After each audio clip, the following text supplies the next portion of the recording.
My name is David Akoubian. I'm the owner and operator of Bearwoods Photography, and I'm also a Tamron image master.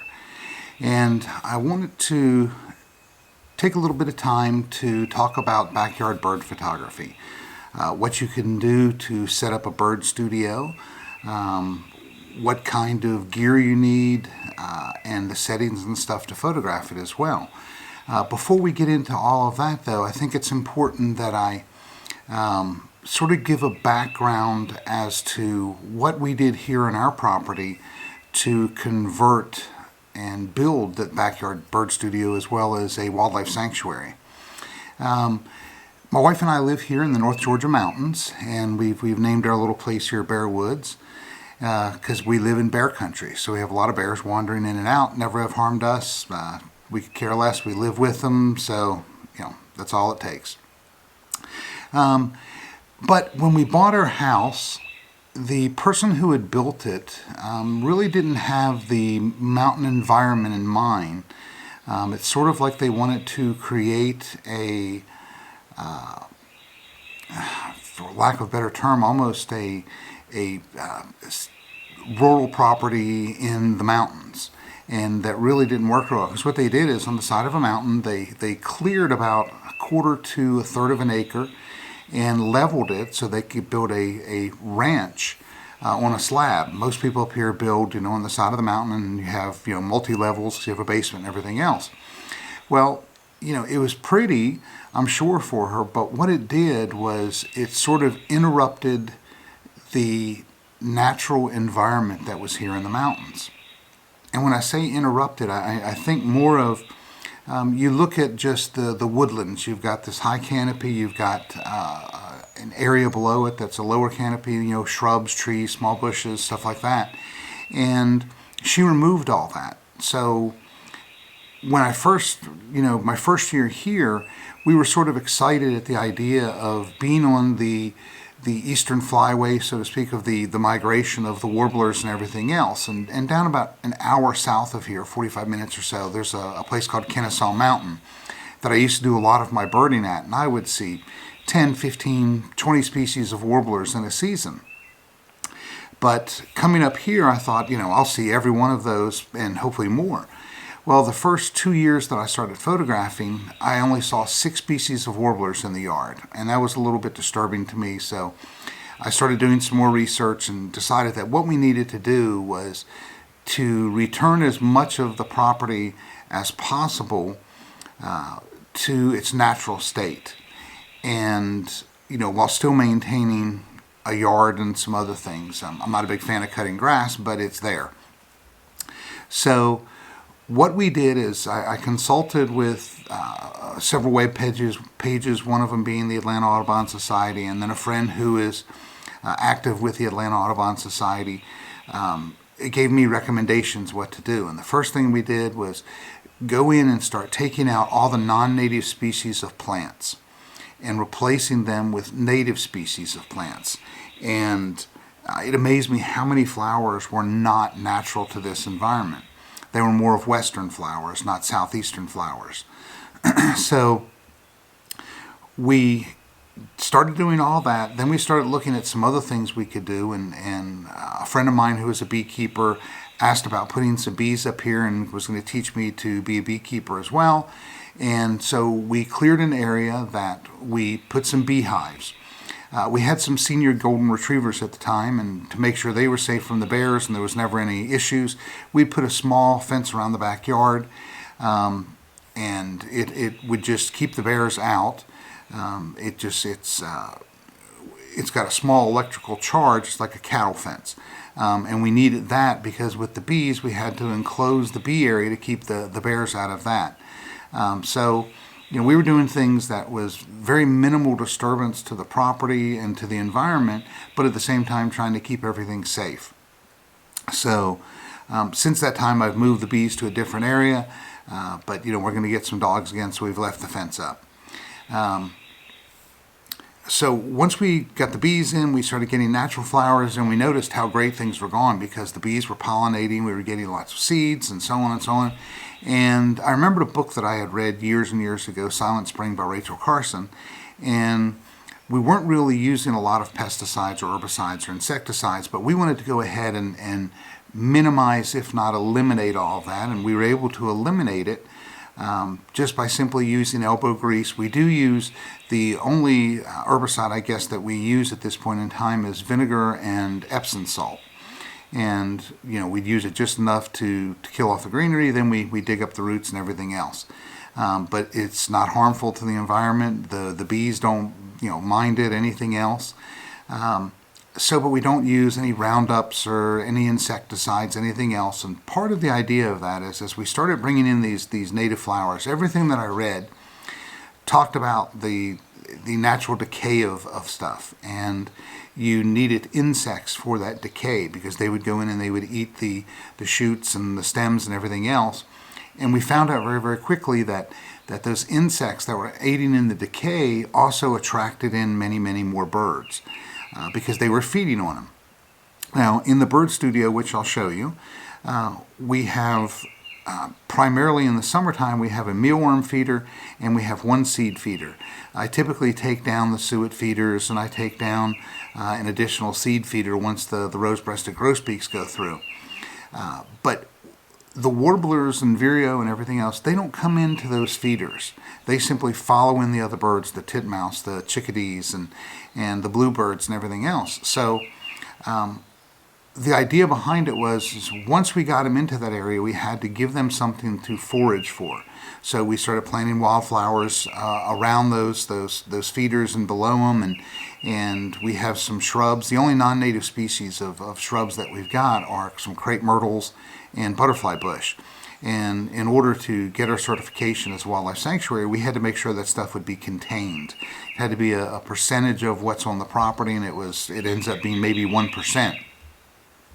So all those things attracted insects in, and attracting the insects in, it also gave them something to feed on. And all this has worked together really, really well. Well, rambling on a little bit, but long story short, 2 years ago, our yard finally received certification as an Atlanta Audubon Wildlife Sanctuary. And really happy the day that it was done. The person that came up was talking about how their favorite warbler, and one of the birds that got them into bird watching in the first place, was a black-throated blue warbler. And one of the first birds to land in the backyard the day that she was here was a black-throated blue warbler. So I think that was sort of what locked us in, is getting the certification. I mentioned earlier that the first 2 years I was here, we photographed 6 different species of warblers in the yard, and that was wandering around and everything else. And as you see the way that I've got the studio set up, it's increased every year, very substantially from like years 2 and 3 and 3 to 4. Last year and the year before, I photographed 26 species of warblers from my back porch. And again, they don't feed from the feeders. We have to get them something that once they follow these other birds in to the feeders, we have to give them something to search for and to find and enjoy. So all the flowers, they either pick the seeds on some of the birds that come in, goldfinches, the chickadees, of course, but then the other birds come in and they pick insects, they glean insects off of things. We get Japanese beetles, and the Japanese beetles apparently are a preferred food of scarlet tanagers. There was one day 2 years ago that I had 12 scarlet tanagers in the crepe myrtles picking off the Japanese beetles. Made for some great photography. The light was incredible. I'll make sure to put that image in here as well. But I think that the key here is there are certain things that you have to have in your yard. And we're lucky enough to have a stream about maybe 50 yards down the hill. You have to have a water source, you have to have cover, and you have to have food. So the food comes from the seeds, and then the insects that are decaying the flowers and everything else. The cover comes from 2 sources. We leave brush piles. It decays, but at the same time it creates cover for the birds that are foraging and even nesting and everything else. So we have brush piles throughout the yard. They're far enough away from the house. Living in the mountains, a fear is always wildfires. So we make sure that any brush pile that we have is far enough away from the house that it would never, come close to the house. But I do maintain a few of those, and when we trim some branches, we put those in there. And it's one of those things that we've needed. So we've got the water source. We also put a bird bath in the backyard. We've got water, we've got food, we've got cover. I've also provided nesting sites throughout the yard. If we have a tree that's got holes in it, we don't take it down, we leave it up. We get a lot of birds nesting in those holes. I've got a couple bird houses out for bluebirds, chickadees, titmouse. The downspouts have become, the top of the downspouts have become nesting spots for eastern phoebe. A watering can that was sitting on the back porch, and we went out of town one weekend, turned out to be a nesting spot for Carolina wrens, which you can hear over here singing away. After the tin can started leaking, we just screwed it into the side of the wall, and every year we get Carolina wrens that are nesting. Last year had 4 broods out of that can, so it's just kind of neat. I mean, the stuff that you get to see, and as a photographer you get to photograph, it's great. So a little bit, what I'm going to do is I'm going to take you on a little bit of a tour just to show you the different areas of the yard so you can get a better idea of what I'm referring to, because we've got the high canopy, then we've got this open area. To draw the birds in, that cover that I talk about that's so critical and crucial, I call that my transition area. We've got some hills we've let blackberries grow. We've let some smaller trees and stuff grow. And all of that provides the nesting sites and the cover that some of the birds, the northern cardinals and a lot of the warblers, depend on for their nesting sites. So we've created that transition area from our house to the trees themselves is probably 50 to 75 feet.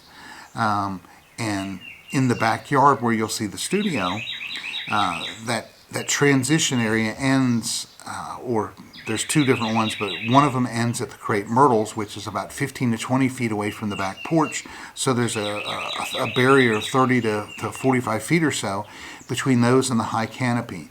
And like I said, the birds come to those cover areas, and that's crucial, and it also aids in my photography, because as you'll see, where my bird studio is at, I've put posts up that the birds land on the post, waiting their time for the feeder or just pausing to check things out. That's when I take the images of the birds. But it's also, 5 or 6 feet away from those posts, and in some cases even a little bit further. It creates a nice smooth background for my images. So it's almost like putting a background and a post there and the birds coming and landing on it. But with these, the birds actually go into that background as well and forage for insects, which gives me more opportunities to photograph. So I think that the hardest thing for us was we always enjoyed a neat and orderly yard, and it still is neat and orderly, but we allow things to decay. We leave our flowering, or our flowers that seed, coreopsis and coneflowers and everything else, we allow those to remain up during the winter time because it's a food source for a lot of the chickadees and titmouse and goldfinches. We don't cut those flowers down until the spring. So just knowing that we need to allow those things to decay, that's been the biggest thing. That was the step to getting those birds in. So, like I said, we'll tour, and I'll show you exactly how I've built the bird studio, because people think I'm weird when I talk about a lot of times I carry a chainsaw in the car. When you live in the mountains, there's storms, and if you're going to try to get home and a tree's blown down, you've got to be able to cut it down. We live 20 minutes away from the nearest town, so it's not like they patrol the area at night when there's a storm, and we have to do it a lot ourselves. So, but I find a lot of snags and blowdowns that become great posts to stick in the backyard in that bird studio. And what I've done is I've simply taken T-posts and put them into the ground, and then I've attached with wire some of those blowdown limbs and branches, and even stumps that I find in the woods. I attach those to the post, and that's what I use as my perches inside of the bird studio. But again, we'll show you all that. But what I want to do is I just want to encourage you to get out, do some photography in your yard. It's nice living in an area where I've got this amount of bird life that comes through in the migration in spring and fall and the summertime. But you can do it even on a back porch. Simply attaching a post to your a rail on a post or on a porch or something like that. That in itself will get birds to a point where you can photograph. So we're going to talk about the gear that I use. We're going to talk about the settings that I use. And I'm going to just give you a quick tour of the area around here, just to give you an idea of exactly what I'm referring to when I talk about high canopy and transition area. So let's go take a tour. Okay, so this is the area that's directly behind the bird studio. And I'm going to pan over here to the left and I'll show you where the bird studio is at. There's my back porch over there, or just to the left out of the picture. These are my flower beds, raised flower beds. We put wildflowers and we put vegetables in there. And we put flowers, the wildflowers that are native to the area that also attract butterflies and birds and everything else. But these main areas that you can see over here, this is my high canopy. These are the big tall trees. Then this area right in front is a couple crepe myrtles and some butterfly bush. And then you can see on the left hand side of the frame there's more crepe myrtles and butterfly bush as well. And then in the center further down, you can see on the side of the hill there's some blackberries, there's pokeweed, and some other grasses and stuff. And all of these are the things that create that comfort for the birds when they're making that transition of flying in from the high canopy towards the backyard. They've got that cover of those crepe myrtles and those bushes and everything else. So that's critical to set up. If you've got an open area, you need to plant some trees, you need to plant some shrubs to get the birds to the point where they feel safe coming out of the high canopy and approaching the backyard. Again, it's just what the warblers come in and they get into those crepe myrtles, they get into the butterfly bushes, and they start to find insects that are there, crickets, spiders, other stuff. It's just getting them closer in. Once they get in there, the wildflowers that are there, they start to really start to glean for insects and everything else. So all of this is part of building that environment. And you can see in the foreground over here on the left hand side, we just did end up cutting down the flowers that had died off last year, and I just let them decay in place as well, because again it just attracts insects. We put the leaves out there. Everything that we're trying to do is as naturally occurring as possible, so it's all helped to get those birds in there. So now let's go take a little bit of a look at the bird studio itself.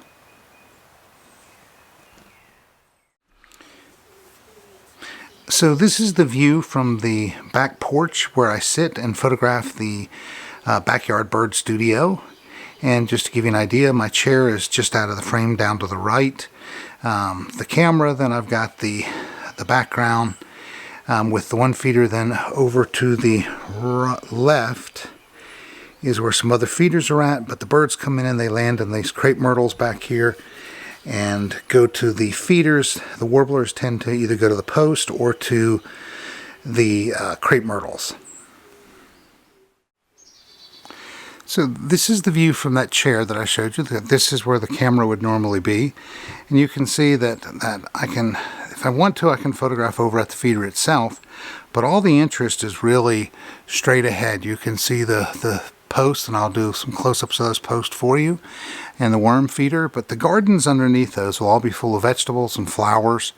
And again, that's where the warblers look for their food, as they forage in those in the flowers and look for everything that's there. You can get a pretty good idea here.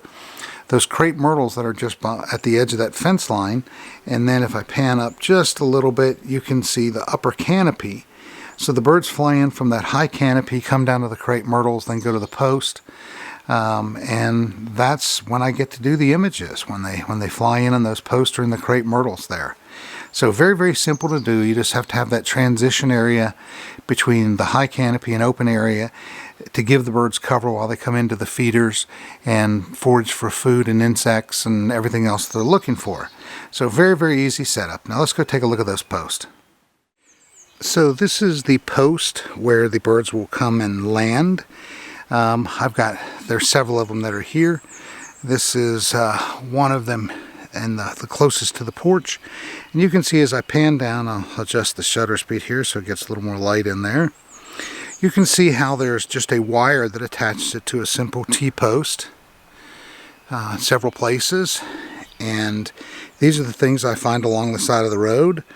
or in the backyard, and just attach them to the post for the birds to land on. So here is one of the posts, and you can see this is the one that's probably 12 feet from the back porch. Using a 600mm lens, it would compress it really nicely. Just behind that post are the crepe myrtles that help to form that nice smooth background. And that's what gives me that separation. I've got 6 feet, 5 feet between that post and the crepe myrtles. So photographing with a 600mm lens from the porch, 12 feet away, it's going to really make a big difference and give you a nice smooth background. Okay, I'm going to sort of pan around here just to give you an idea of how I've got it set up. There's another post here. Behind it is a hummingbird feeder. And up above it is, oops, a lot of poop on that thing. Up above it is the worm feeder. Then over here is the post that I showed you earlier. So I've got 3 posts that are at this one, and I also have a little, like a pitchfork type thing that the birds will land on as well. All these gardens below it will be full of flowers. And that's where the warblers will come in and land there, and then the crepe myrtles behind those posts, and that's how they hunt. So looking and foraging for their food. Okay, so let's take a few minutes and talk about the gear that I'm using to photograph the birds. I use all Tamron lenses, and my 2 favorite lenses are the Tamron 100-400 and the 150-600. I use the newer G2 version. That's my primary lens because I want to keep that distance. I'm working off of a monopod, so even if I'm there for 3 or 4 hours, the weight of it doesn't bother me or anything else. If I'm traveling around in the woods, a lot of times I'll carry that 100-400, or if I'm working closer into the parts of the backyard bird studio that you saw, I will use the 100-400. But most of the time I use the 150-600, and I use the Nikon D500 personally. I've also used the Canon 7D Mark II. Both of them work extremely well with this lens, so you can't go wrong if you're a Canon shooter or a Nikon shooter. This is the lens that I would recommend. So let's talk about why. First of all, it comes with the tripod foot, which is very important. Zooms from 150 to 600, but it's still extremely lightweight. So that's something that if you're going to be walking around, you're going to be shooting, and you're going to be moving around constantly, the weight is crucial. So it's what's known as Tamron has a category of lenses called SP, Superior Performance. This is part of that superior performance. It means that the optical coatings are really going to be super sharp. There's going to be great contrast. I'm not going to go into all the technical side of it because honestly I don't know most of the technical side of it. I know it just takes awesome pictures. There's a couple things that I do like about the lens in addition to it's the optical quality.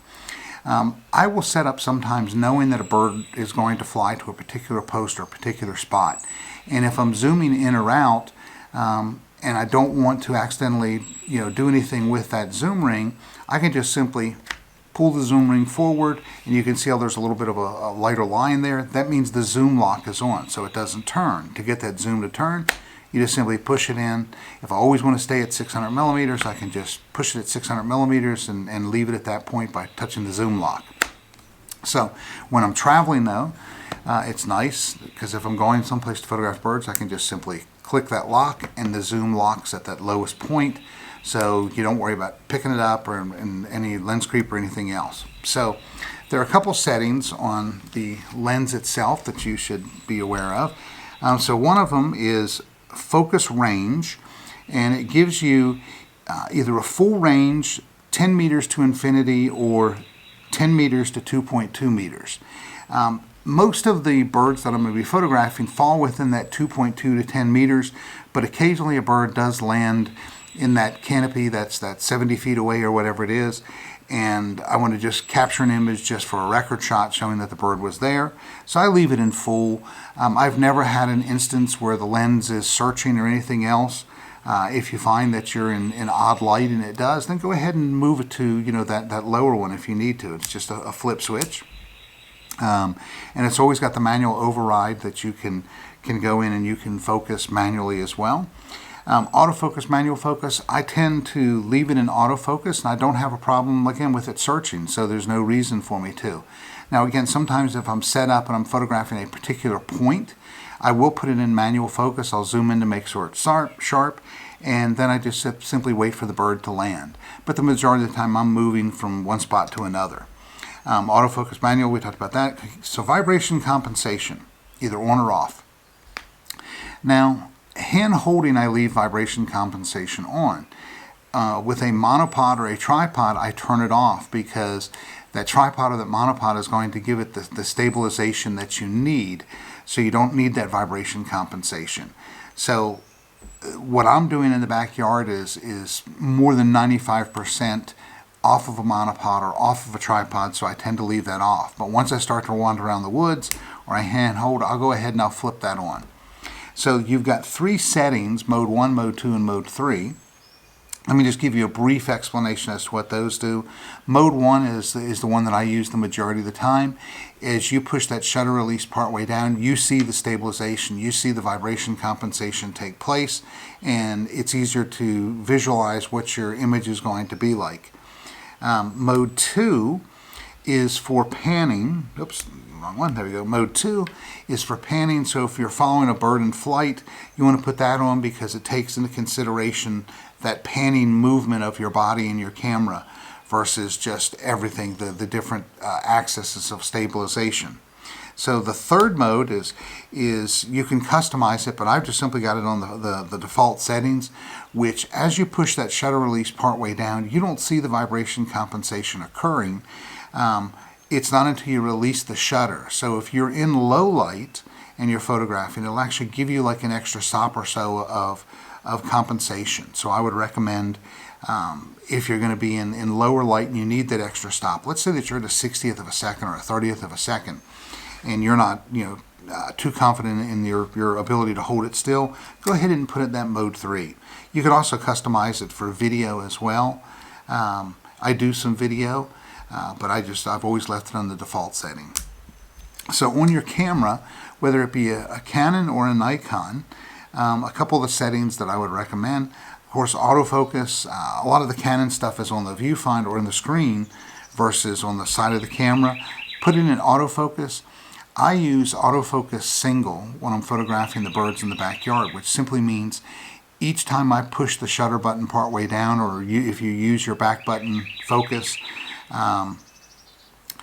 I tend to use the single because I don't want it, if the bird moves just a little bit, I don't want it to pick up a limb that's near it and focus on the limb and then me get some great shots of a bird that are out of focus. So I use it on that single, and it tends to work. I also use typically single point focus when I'm photographing in the backyard. You've got a lot of options where it'll pick the entire screen, a smaller area of the screen, a group or an area, or single. Again, when I'm photographing in the backyard, I use single because I'm trying to pick out a particular spot in that frame, and that's that bird that I'm photographing. The mode that I photograph in is manual mode, but there's a caveat to that. I use a particular shutter speed and a particular aperture. In this case, I always use f8. And starting out in the morning, I will use 1/125th of a second. As I start to get more light falling onto the studio, the sun rises behind me, so I get some good direct light onto it. As the light increases, I'll also increase my shutter speed. Now, for the ISO, I leave it on auto because there's always going to be areas that are bright, some of the areas in bright light, some of it's in shadow. If the bird goes from a shadow area where I've got the ISO set manually into a bright area and I take the image, it's going to be way overexposed, or vice versa. If it's in the bright area and then it flies to the shadow, I'm not quick enough, and I don't know anyone that is quick enough to get a songbird to stay still long enough to make those adjustments on your camera. So auto ISO will do that for you. With most of the cameras today, you can feel safe up to about 6400 even in your ISO without getting a lot of noise. So I would tend to use, again, the auto ISO, but I also use spot metering or center weighted metering. So wherever my focal point is at in that frame, it's going to place the priority of the exposure setting on that spot as well. So if the bird is in a very, very tiny area of shadow, it's going to take that into consideration, and it's going to meter that particular area and place the priority on that area. I also use, whether it's Canon or Nikon, they've both got it. There's a setting here that is quiet continuous. I think in Canon it's, actually I don't know what it is, silent. I think it's like silent continuous or silent single. But I do that just to reduce the noise that's there. You know, getting the birds to trust you in essence is a big factor. And the less noise they have to deal with, because they're just busy as they're eating, looking around, making sure some other birds aren't coming in to eat them or anything else. So everything that you can do is crucial to getting them feel safe when you're doing that. Now I did mention the single point. When I'm photographing birds in flight, I will switch that over to area or group. If I'm in the woods sometimes and I'm photographing larger birds like hawks or owls or whatever, I may put it onto that bigger setting, or when I go down to the lake below us and photograph the eagles, I will put it on the area or group setting, because I'm looking at covering an area very quickly and trying to focus, and they tend to be a little bit bigger and they fill the frame a little bit more. I think, without really, hopefully I didn't miss anything. We talked about single point, we talked about autofocus single, we talked about as opposed to continuous, we talked about the spot metering or center weighted metering. On the lens, we talked about my favorite lens being the 150 to 600 G2. We talked about the full range. We talked about autofocus, vibration compensation, the different modes, the focus, the zoom lock. So let me just touch on one thing here real quick. You see the foot that's on the bottom here. The monopod that I use when I'm on the back porch, I could use a tripod, but it's just a little more bulky and cumbersome. I'm using one of the Surrey monopods, and there's a couple reasons that I do that. Let me raise this up a little bit so I can get it into the frame a little easier. When you put this into, when you lock it into the head, first I guess I should show you that it's got feet. I love those feet because I can put it there, and if I need to pick up my coffee cup, I can hold onto it with one hand. I don't worry about it. I can actually let go of it. I just put my foot on one of those feet to hold it down. But I like these particular monopods with the feet are more of, they were designed originally for video, and it allows you to pan left and right. Let me lower that just a little bit, get that into the frame. There we go. So it allows me to pan left and right, and this particular head just simply moves up and down.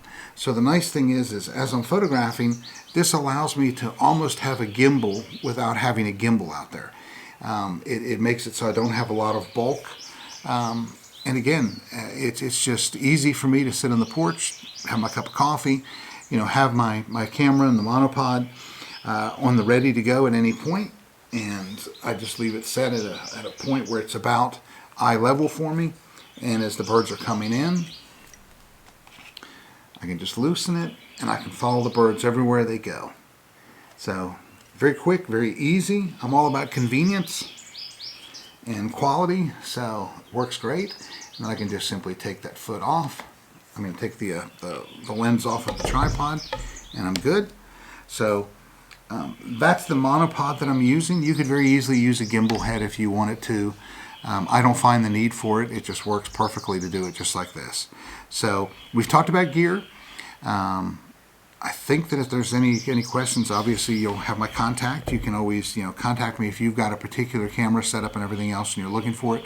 And again, even if you've got just a point and shoot that's got a long zoom capability, a lot of these features that I've talked to you about are going to be available in that point and shoot camera as well. So try to find that. Get your instruction manual out, Google it, whatever you need to. This is my preference, is again just using that Tamron 150 to 600. It's worked great for me for many, many years, and that's why I've stuck with it. So I think that's all for the gear section of this little video. So I do want to thank you for joining me for this video. Hopefully it's been educational somewhat as to how to improve your backyard bird photography. as well as what you can do in your yard to make it more attractive to birds, but also more environmentally friendly as well. Hopefully your success rate goes up. But I think the key is that hopefully you can combine a couple passions and a couple loves. For me, I'm very passionate about my birding. I'm very, very passionate, and I obviously do it for a living, my photography. So being able to combine those two things is just great. When I'm not traveling, I do a lot of traveling. When I'm not traveling, it's nice to know that I can relax and still be productive by going to my back porch with my backyard bird studio and photograph just a great variety of birds. So I think the idea is, everything is stressful enough in life. This is one way to relax, and I really enjoy that. So again, David Akoubian and Bearwoods Photography. You can visit my website at www.bearwoodsphotography.com, and there's some contact information in there if you have any additional questions. So thank you again. Happy birding, happy photography.